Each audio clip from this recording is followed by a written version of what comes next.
इस नाम को लिया उसके विषय में मैं थोड़ा सा जानना चाहूंगा। मस्ताना भैया, आप लोगों ने बताया कि कोई मस्ताना भैया जी हैं जिन्होंने इस जगह को लेकर के एक सहृदयता के साथ बहुत अच्छा सहयोग प्रदान किया, और तब वर्तमान परिस्थिति को देखते हुए मन के हृदय से जो बातें आती है, यदि मैं जो समझ पा रहा हूँ ठीक ठीक वही बात है कि मस्ताना भैया जी कभी इस मंदिर पे सहयोग है तो बहुत अच्छी लाइन है। हो सकता है आप लोगों को अच्छा लगे कि मंदिर में दाना चुग के चिड़िया मस्जिद में पानी पीती है, कि मंदिर में दाना चुग के चिड़िया मस्जिद में पानी पीती है। और मैंने सुना है कि मेरी राधा रानी की चुनरी कोई सलमा बहन सीती है। रोटी का कोई धर्म नहीं होता और पानी की कोई जात नहीं होती, कि रोटी का कोई धर्म नहीं होता और पानी की कोई जात नहीं होती, और जहाँ इंसानियत जिंदा है ना फिर वहाँ मजहब की बात नहीं होती। किसी को लगता है कि हिंदू खतरे में है, किसी को लगता है मुसलमान खतरे में है, किसी को लगता है गीता खतरे में है, और किसी को लगता है कुरान खतरे में है। अरे धर्म की राजनीति और कट्टरता छोड़ के देखो मेरे दोस्तों, मुझे तो लगता है मेरा हिंदुस्तान खतरे में है, मेरा हिंदुस्तान खतरे में है, मेरा हिंदुस्तान खतरे में। आइए आप सभी की बहुत सारी तालियों के बीच वास्तव में प्रभु की कृपा है। एक अच्छा प्रसंग बता रहा हूँ आप सभी को। एक बार यमराज जी शिव जी के दर्शन करने के लिए कैलाश को जाते हैं। बड़ी अच्छी लाइन है, होनी को कोई टाल नहीं सकता। इस बात को चरितार्थ करती है कि एक बार यमराज जी दर्शन करने के लिए शिव जी के पास जाते हैं कैलाश में। तो कैलाश में वो क्या देखते हैं, एक बहुत छोटा सा चिड़िया जिसे देख के मन एकदम हृदय उसके प्रति सिर्फ लगाव से भर जाता, ऐसे चिड़िया वहां पर बैठी हुई थी। उसको देखते हैं यमराज जी बड़ी वक्र दृष्टि से और चले जाते हैं भीतर।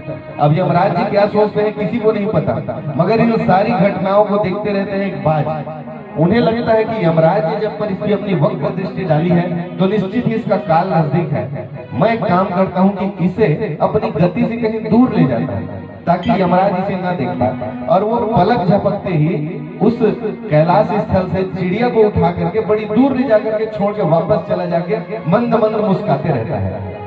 अपनी चर्चा समाप्त करने के बाद यमराज जी जब बाहर आते हैं तो देखते हैं कि वो चिड़िया कहीं पे दिखाई नहीं दे रहा है। तो बाज बड़े ही विजयी मुस्कान के साथ उस यमराज की ओर देखते हुए कहता है, मैंने उसे उसके सुरक्षित स्थान में पहुंचा दिया। तब बड़े ही आंखों में पानी लेकर के यमराज जी हंसते हैं और बोलते हैं, नहीं बाज, तुमने तो होनी को ही किया है जो होना था। तुम बिल्कुल सही सोच रहे हो कि मैंने अपनी वक्र दृष्टि उस पक्षी पे डाली थी, मगर मैं बड़े ही आश्चर्य में पड़ गया था कि आने वाले चंद लम्हों के पश्चात ये चिड़िया एक जहरीले सर्प का ग्रास बनने वाली है जो इस वक्त यहाँ से मीलों दूर है। इतनी जल्दी ये चिड़िया वहां कहाँ से पहुंचेगी, और आपने इसे वहां तक पहुंचा करके उस बात को चरितार्थ कर दिया कि काल क्या नहीं कर सकती है। यही वो बात है मेरे दोस्तों। और जीवन में हर चीजें बहाना से नहीं बनती है। कई लोग देखना बहाना बनाते हैं। अभी सारी चीजें कितनी सटीक बैठते जा रही है। आदरणीय भैया जी ने कहा कि लाइट बंद हुई उसके दोषी हम हैं। बात अन्य लोगों के लिए सामान्य होगी, लेकिन आप घर में जाकर के जब इसकी परिभाषित करेंगे तो कितनी बड़ी बात है कि व्यक्ति ने अपने आप में ले लिया। और जीवन बहाने से बनते भी हैं और बहाने से बिगड़ते भी हैं। इसलिए बहाना ऐसा बनाओ कि काम बढ़ जाए। जैसे हमारी आदरणीय माता जी है, बड़ी सेवा भावी है, इनके मन में एक बहुत अच्छी भावना जागृत हो गई कि मैं किसी पंडित जी को भोजन कराऊं। और जैसे हमारे आदरणीय पंडित जी थे, उनको भी यह ज्ञात हो गया कि एक माता जी है जिनके मन में विप्र जनों के लिए, संत जनों के लिए बड़ा सम्मान रहता है। उन्होंने अपना संदेश पहुंचा दिया कि एकादशी के दूसरे दिन मैं अपना व्रत तोड़ने के लिए आपके घर आने वाला हूँ। माता जी भी सोचती है कि मेरे घर में जब विप्र जी आ रहे हैं तो मैं जितना हो सके अपने तरफ से अधिक पकवान बनाऊं। माता जी कुछ मीठे भी बनाती हैं, 2-4 कुछ रोटियां भी बनाती हैं जो तेल में सनी भी होती है, तवे से भी रहती है। अच्छे पकवान बनाती हैं, पापड़ भी तले रहती हैं और बड़े ही मन से उस विप्र जी के सामने परोस देती है। मगर पापड़ को परोसने से पहले ऐसे सरकाते गिर न जाए करके थोड़ी दूर में रख देती है। अब आदमी का एक स्वभाव रहता है आदरणीय संत समाज की देखना कि हमारे पास करोड़ों रुपए हो कोई मायने नहीं रखता, किसी के पास 10 रुपया छूटा होना तो बार बार खटकते रहता है कि यार वो आदमी मेरा 10 रुपया नहीं दे रहा है, वो 10 रुपया नहीं दे रहा है। ठीक उसी तरह माता जी ने 56 भोग में सारे भोग तो लगा दिए, मगर पापड़ थोड़ा सा दूर छूट गया था। विप्र जी को भी कहते नहीं बन रहा था कि माता जी आपने मुझे पापड़ नहीं दिए हैं, क्योंकि मन में होता है ना कैसे संत जी हैं, एक पापड़ नहीं गया तो बोल दिए, मगर रह रह के ध्यान उधर ही जाता था। यदि वो पूड़ी के साथ आलू और छोले लगा के खा भी रहे तो ध्यान जाता था काश इस वक्त वो पापड़ का एक टुकड़ा आ जाता, मगर कुछ करते नहीं बन रहा था। अब अंत में विप्र जी को एक अच्छी बात सूझी, देखना, उन्होंने कहा माता जी आपने भोजन बहुत अच्छा बनाया है, मन बड़ा तृप्त हो रहा है, लेकिन मुझे आने में ना थोड़ा सा विलंब हो गया। और विलंब भी क्यों हुआ कि रास्ते में मुझे बहुत लंबा सांप मिल गया। बोले दादी जी पूछने लगी बहुत लंबा मारा? हाँ बहुत लंबा। फिर भी कितना लंबा रहा होगा? अब मैं आपको कैसे बताऊं माता जी, वो ये मान लो कि यदि सांप का मुंह मैं बैठा हूँ वो है ना, तो उसकी पूंछ पापड़ जो रखी ना बस वहां तक है। यदि मुंह मेरे पास है तो उनका पूंछ हो जो आपका पापड़ रखा हुआ है। अब अरे मैं तो आपको पापड़ दे, हाँ बस ध्यान तो वही था, सांप मेरे को भी कौन सा रास्ते में मिला था कि आप पापड़ ला के दोगे तो मैं खाऊं। अब आया 56 भोग का आनंद। ऐसे होते हैं माता जी का आशीर्वाद, और इसीलिए कहा जाता है कि जीवन में बहाने इस तरह से बनाओ कि काम बने, काम बिगड़े ना।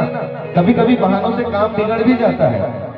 हमारे भैया जी के घर में बैठे हुए बड़ा अच्छा लग रहा है आप लोग का कुशल दाम्पत्य देख करके, आप लोग बड़ा आनंद ले रहे हैं, तो अन्यथा न लेके बस हास परिहास है। एक बार ऐसे हुआ कि इनके घर हमारा परिचय हो गया, हम चले गए बैठने के लिए। आदरणीय भाभी जी ने भी हमारे लिए उसी तरह के 56 भोग बना दिए। तो अब हमारा मन न हुआ वहां से जाने का, क्योंकि आगे बहुत दिनों तक हमारा कार्यक्रम नहीं है। अब दोनों को लगने लगा कि यार ये तो लेने के देने पड़ गए, इनको हमने बुलाया था प्रेम से मगर ये तो सप्रेम भेंट हो गए, ये अच्छी बात नहीं है। तो उन्होंने एक बात सोची कि क्यों ना जिस वक्त हमारे अतिथि जी भ्रमण में जाए रहेंगे और गेट में ही आएंगे तो हम थोड़ी अपनी कर लें। वैसे भी कॉलेज के दिनों में बड़े अच्छे कलाकार तो थे, स्टेज पे बहुत दिए हैं, किए नहीं है। अब दोनों ने दरवाजे बंद करके चालू किया, ऐसे मेहमान बुलाते हो, 4-4 दिन तक रहते हैं, सुबह इडली बनाना पड़ता है, दोपहर को पूड़ी बनाना पड़ता है, रात को पुलाव बनाना पड़ता है, मेरे बैंक बैलेंस खत्म हो गया, ऊपर से सरकार तनख्वाह नहीं डाल रही है। उन्होंने कहा ऐसी बात करते हो, मेरे घर के मेहमान हैं, और दोनों ने तकिया को लेकर के उस पर डंडा लगाना चालू कर दिया। अब बाहर जो अतिथि थे उनको बड़ा ग्लानि हुआ, आए कुछ बोल तो नहीं पाए, बस भीतर गए, भीतर जाके अपने सारे बैग को लिए और कहने लगे प्रभु क्षमा करना, घर से हमारा फोन आ गया, हम जा रहे हैं। जैसे ही दरवाजे पे निकले भैया जी कहने लगे भाभी से बुरा न मानियो, थोड़ा तेज चिल्ला दिए थे बीच में, लेकिन बस मस्करा लगा रहे थे, आपको तो पता है। भाभी जी भी कहने लगी लेकिन एक चीज बताओ, आज की जो मेरी एक्टिंग थी बिल्कुल बीएफ फर्स्ट ग्रेड टाइप थी ना, हूबहू सेम टू सेम, दोनों का नाटक बड़ा गजब का था।